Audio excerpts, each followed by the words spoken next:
Hi viewers, good morning to all. Welcome to my channel. நம்ம channel name maths with யூபா channel. So தொடர்ந்து நமக்கு வந்து maths வீடியோஸாக போட்டுட்ருக்கோம். சேனலை இப்போ தான் ஃபஸ்ட் டைம் பார்க்குறீங்க அப்படின்னா சப்ஸ்கிரைப் பண்ணுங்கள், பெல் ஐக்கானை தட்டுங்க, ஷேர் பண்ணுங்கள். தேங்க்யூ ஸோ மச் ஃபார் வாட்சிங். ஸ்டார்ட் பண்ணலாமா? ஃபஸ்ட்டு என்ன கொடுத்துருக்கேன் அப்படின்னா வேலை மற்றும் நேரம் அப்படின்ற டாப்பிக்கில் நிறைய சம்ஸ் வந்துகிட்டே இருக்குது.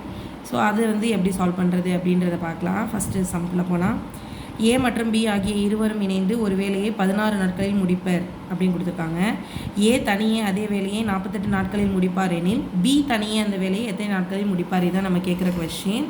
ஸோ நம்ம என்ன பண்ணணும் அப்படின்னா ஃபஸ்ட்டு ஏ ப்ளஸ் பி இணைந்து ஒரு வேலையை எத்தனை நாட்களில் முடிக்கிறாங்க அப்படின்னா 16 நாட்களில் முடிக்கிறாங்க.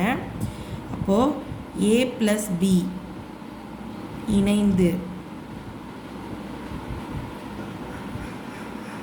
வேலை ஒரு நாள், ஏ ப்ளஸ் பி இணைந்து வேலையை ஒரு நாள் எப்படி எடுத்துக்கணும் அப்படின்னா கொடுக்குற ஆன்சரை 1/16. அப்போ ஏ தனியே அதே வேலையை ஒரு நாளில், அப்போ ஏ ஒரு நாள் வேலை, ஏவோட ஒரு நாள் வேலை எவ்வளோ இருக்குது பாருங்கள், 48 நாளில் முடிக்கிறாரா? இப்போ 1/48. பி தனியே அந்த வேலையை எத்தனை நாளில் முடிப்பாங்க? இதுதான் கொஷின். அப்போ பியின் ஒரு நாள் வேலை கால்குலேட் பண்ணணும் அப்படின்னா ரெண்டு பேரும் சேர்ந்து முடிக்கிற வேலை மைனஸ் ஏ மட்டும் செஞ்ச வேலை. இப்போ இதுக்கு எல்சிஎம் எடுத்தோன்னா நமக்கு என்ன கிடைக்கிது? 48ன்னு கிடைக்கிது. 48 16 எப்போ 48 மாறும் அப்படின்னா 3ஆல் பெருக்கும் போது, இப்போ மேலே உள்ள ஆன்சர் என்ன பண்ணிக்கிங்க, 3ஆல் பெருக்கிக்கிங்க. 3ல் 2 1 படிச்சுனா 2, அப்போ 2/48. இதை கேன்சல் பண்ணிங்க அப்படின்னா 2 2 24. அப்போ பி மட்டும் தனித்து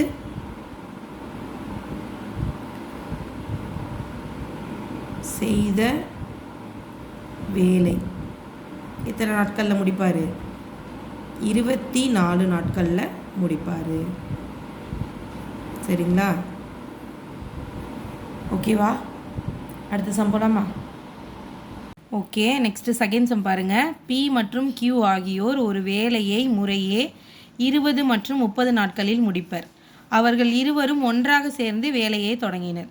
சில நாட்கள் வேலை செய்த பிறகு கியூ வந்து சென்று விடுகிறார். மீதமுள்ள வேலையை பி ஆனவர் 5 நாட்களில் முடிக்கிறார் எனில் தொடங்கியதிலிருந்து எத்தனை நாட்களுக்கு பிறகு கியூ வேலையை விட்டு செல்கிறார் அப்படின்னு சொல்லிட்டு நம்ம கொஷின் கொடுத்துருக்காங்க. ஸோ கொஷினை 1 or 2 டைம்ஸ் நல்லா வாசிங்க. வாசித்ததுக்கப்புறம் ஸ்டார்ட் பண்ணலாமா? அப்போ பி அப்படின்றவர் ஒரு நாள் வேலை, பி அப்படின்றதுக்கு ஒரு நாள் வேலை செய்கிறதுக்கு எவ்வளோ நாள் ஆகுது? நான் என்ன சொல்லியிருக்கேன் ஏற்கனவே, 1/20ன்னு போட்டுக்கணும். அப்போ கியூவோட ஒரு நாள் வேலை என்னது? 1/30. அப்போது பி அப்படின்றவர் 20 நாட்களில் முடிக்கிறாரு, கியூ அப்படின்றவர் எத்தனை நாட்களில் முடிக்கிறார்? நமக்கு 30 நாட்களில் முடிக்கிறார். அப்போ பி அப்படின்றவர் ஒரு நாளோட வேலை 1/20ன்னு எழுதிக்கிங்க. கியூ அப்படின்றவர் ஒரு நாளோட வேலை 1/30ன்னு எழுதிக்கோங்க. பி அப்படின்றவர் 5 நாட்களில் பார்த்த வேலை எவ்வளவு அப்படின்னு நம்ம கொஷின் கேட்குறதுனால 5 × 1/20. ஸோ இதை கேன்சல் பண்ணிங்கன்னா என்ன வரும்? 4 5 20. அப்போ நமக்கு என்ன ஆன்சர் கிடைக்கிறது? 1/4 அப்படின்னு கிடைக்கிது. ஸோ மீதமுள்ள வேலைனா என்ன? எப்பயுமே ஒரு நிகழ்ச்சி நடந்திருக்கு அப்படின்னா ப்ராபபிலிட்டி படி அதோட ஆன்சர் என்னவாக இருக்கும்? 1ன்னு நான் சொல்லியிருக்கேன். ஸோ அப்போ ஒரு வேலை முடிஞ்சிருக்கு அப்படின்னா அது என்ன நம்ம எடுத்துக்கணும்? 1 அப்படின்னு சொல்லிட்டு எடுத்துக்கணும். இதில் பி அப்படின்றவர் பார்த்த வேலையை மட்டும் என்ன பண்ணணும்? சப்ராக்ட் பண்ண போகிறோம். அப்போ கிராஸ் மல்டிப்ளிகேஷன். அப்போ 1 4 பெருக்குனா 4, 4ல் 1 கழிச்சு நமக்கு என்ன கிடச்சிரும்? 3/4 அப்படின்னு சொல்லிட்டு கிடச்சிரும். அப்போ இந்த பி அப்படின்ற அவர் மட்டும் தனியாக பார்த்த வேலை எவ்வளோ அப்படின்னா 3/4. அடுத்தது மீதமுள்ள வேலையை பி மற்றும் கியூ இருவரும் சேர்ந்து செஞ்சாங்க. அப்போ இந்த மீதம் இருக்கிற வேலையை வந்து யாருமே செஞ்சுருக்காங்க? பியும் அந்த வேலையை பார்த்துருக்காரு, கியூவும் அந்த வேலையை பார்த்துருக்காரு. அப்போ இவங்க 2 பேரும் சேர்ந்து செஞ்ச வேலையோட மதிப்பு என்ன அப்படின்னு சொல்லி பார்க்க போகிறோம். அடுத்தது அப்போ என்ன வரும்? 1/20 + 1/30. இது ரெண்டுத்துக்கும் எல்சிஎம் எடுத்தோம் அப்படின்னா நமக்கு என்ன கிடைக்க போகுது? 60ன்னு கிடைக்க போகுது. அப்போ இது எதால் பெருக்கணும்? 2ஆல் பெருக்கணும். இது எதால் பெருக்கணும்? 3ஆல் பெருக்கணும். அப்போ 3 + 2 அது நம்ம எப்படி எழுதலாம்? 5/60.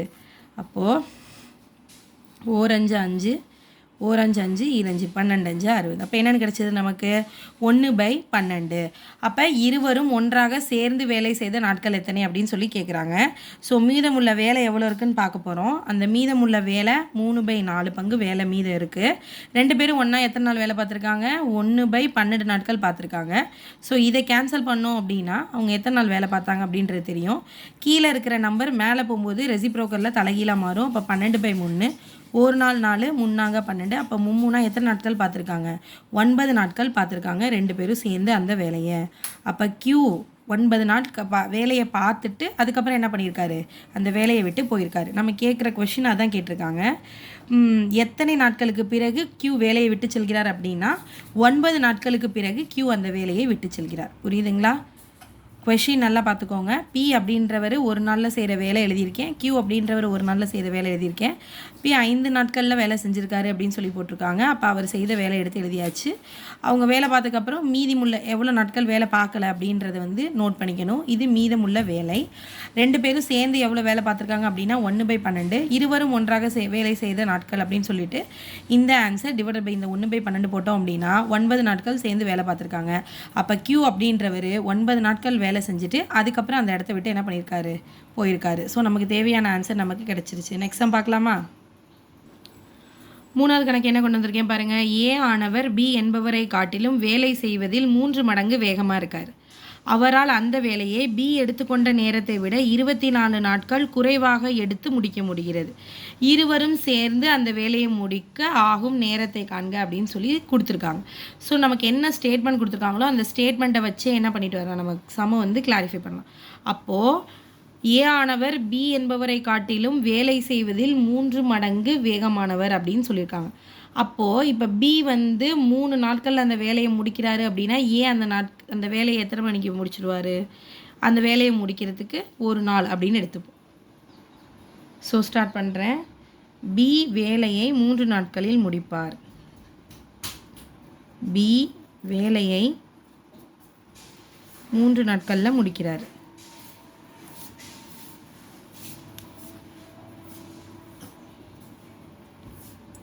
அதே A அந்த வேலையை ஒரு நாளில் முடிக்கிறார்.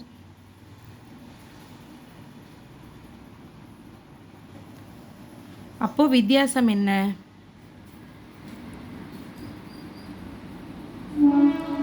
ரெண்டு பேருக்கும் இடையுள்ள வித்தியாசம் என்னது? 2 நாட்கள். சரியா? இங்கே ஒரு வேல்யூ கொடுத்துருக்காங்க. என்ன வேல்யூ கொடுத்துருக்காங்க? A எடுத்துக்கொண்ட அதாவது B எடுத்துக்கொண்ட நேரத்தை விட 24 நாட்கள் குறைவாக எடுத்து A முடிக்கிறாரு அப்படின்னு சொல்லி ஒரு வித்தியாசம் கொடுத்துருக்காங்க இல்லையா? அப்போ நம்ம என்ன எழுதணும் அப்படின்னா A மற்றும் Bக்கு இடையே உள்ள வித்தியாசம் எத்தனை நாட்கள்? 24 நாட்கள். அப்போது A அந்த வேலையை எப்போ முடிப்பார்னு பார்க்கலாமா? A ஆனவர் அந்த வேலையை முடிக்க A அப்படின்ற பார்ட்டி அந்த வேலையை முடிக்க எவ்வளோ வித்தியாசம்? 24 இவங்க 2 பேருக்கும் ஏற்கனவே எவ்வளோ வித்தியாசம் இருக்குது? 2 நாட்கள் வித்தியாசத்தில் முடிக்கிறாரு. அப்போ A அந்த வேலையை முடிக்க 12 நாட்கள் ஆகுது. அதே B அந்த வேலையை முடிக்க B ஆனவர் வேலையை முடிக்க ஈக்குவல் டு 3 மடங்கா? அப்போ 3 12 36 நாட்கள் ஆகுது. 36 நாட்கள். இப்போது தனித்தனியே எடுத்துக்கொள்வோம். சரியா? அப்போ A அப்புறம் B இவங்க 2 பேரும் ஒன்றா சேர்ந்து வேலை பார்க்கணும் அப்படின்றது நம்மளோட கண்டிஷன். அப்போ A மற்றும் B ஒன்றாக சேர்ந்து வேலையை முடிக்க ஆகும் காலம். ஒன்றாக சேர்ந்து வேலையை முடிக்க எடுத்துக்கொள்ளும் நேரம். இதுக்கு ஒரு ஃபார்முலா இருக்குது. எடுத்துக்கொள்ளும் நேரம். இப்போ A எவ்வளோ வேலை பார்த்துருக்காரு, B எவ்வளோ வேலை பார்த்துருக்காருன்றதை நம்ம என்ன பண்ணிட்டோம்? ஸ்ப்ளிட் பண்ணி கண்டுபிடிச்சிட்டோம். இப்போ இதுக்கு என்ன ஃபார்முலானா AB divided by A + B. சரியா? ஏபி அப்படின்னா என்னது? ஏ 12 பார்த்துருக்காரு, பி 36 பார்த்துருக்காரு. Divided by A 12 plus B 36 நாட்கள் ஆகுது. அப்போ 12 × 36 இது ரெண்டும் ஆட் பண்ணால் நமக்கு என்னென்னு வருது? 48. ஒரு 12 12, 4 12 48. ஒரு நாள் 4, 9 36. இப்போ கேன்சல் பண்ணோம் அப்படின்னா ஆன்சர் என்னென்னு வருது நமக்கு? 9 நாள்கள். சரிங்களா? ஸோ திருப்பி ஒரு முறை கிளியராக சொல்கிறேன் பாருங்கள். ஏ ஆனவர் பி என்பவரை காட்டிலும் வேலை செய்வதில் 3 மடங்கு வேகமாக இருக்கார். அந்த வேலையை பி எடுத்துக்கொள்கிற நேரத்தை விட 24 நாள் கம்மியாக என்ன பண்ணிவிடுவார்? இவர் முடிச்சு கொடுத்துருவார். இருவரும் சேர்ந்து அந்த வேலையை முடிக்க என்ன நேரம் ஆகும்னு கேட்குறாங்க. அப்போ பி வேலையை முடிக்க 3 நாள்னு எடுத்துகிட்டா ஏ எத்தனை நாள்லேயே முடிச்சிடுவார்? ஒரு நாள்லேயே முடிச்சிடுவார். அப்போ இதில் உள்ள வித்தியாசம் என்னது? 2 நாட்கள் வித்தியாசம் ஏற்படுது. அப்போது இவங்க 2 பேருக்கும் இடையே எத்தனை நாட்கள் வித்தியாசம் அவங்க கொடுத்துருக்காங்க? 24 நாட்கள்னு கொடுத்துருக்காங்க. அப்போ 24 இந்த 2 டிவைட் பண்ணோன்னா ஏ எத்தனை நாள் அந்த வேலையை பார்த்துருப்பாரு? 12 நாளில் பார்த்துருவார். பி முடிக்கிறதுக்கு 3 மடங்கு அதிக காலமாகும் இல்லையா? அப்போ 3 × 12 நம்ம என்னென்னு எடுத்துக்கணும்? 36. அப்போ இவர் பார்த்த வேலையும் இவர் பார்த்த வேலையும் நம்ம இப்போ என்ன பண்ணிட்டோம்? கால்குலேட் பண்ணி கொண்டு வந்துட்டோம். 2 பேரும் சேர்ந்து எடுத்துக்கிட்டால் எவ்வளோ நாளில் முடிக்கலாம்னு நம்மளை கேட்குறாங்க. அதுக்கு ஒரு ஃபார்முலா இருக்குது. அப்போ அவங்க 2 பேரோட வேலையோட பெருக்கல் டிவைடட் பை அவங்க 2 பேர் வேலையோட கூட்டல். அப்போ 12 × 36 டிவைட் பை 12 + 36 ரெண்டையும் கூட்டிட்டோம் அப்படின்னா 48. கேன்சல் பண்ணோம் அப்படின்னா நமக்கு எத்தனை நாட்கள் ஆகுது? 9 நாட்களில் 2 பேரும் சேர்ந்தாங்க அப்படின்னா வேலை செஞ்சு முடிச்சிருவாங்க. சரிங்களா? இந்த கணக்கு உங்களுக்கு புரிஞ்சுதுங்களா? ஓகே. பெருசாக இருக்குது அப்படின்னு சொல்லிட்டு யாரும் அந்த சம்மை விட்டுட்டு போகாதீங்க. கொஞ்சம் அதுக்கான ஸ்டெப்ஸ் கொண்டு வந்துட்டீங்க அப்படின்னா ஈஸியாக என்ன பண்ணிடலாம்? நீங்கள் சால்வ் பண்ணிடலாம். என்னோடய வீடியோஸ் யூஸ்ஃபுல்லாக இருக்கா? உங்களுக்கு நான் நடத்துகிறது பிடிச்சிருக்கா? ஷேர் பண்ணுங்கள், சப்ஸ்கிரைப் பண்ணுங்கள். Thank you so much. பெல் ஐக்கானையும் லைக் பட்டனையும் தட்டுங்க. தேங்க்யூ ஃபார் வாட்சிங். நெக்ஸ்ட் கிளாஸில் பார்க்கலாம்.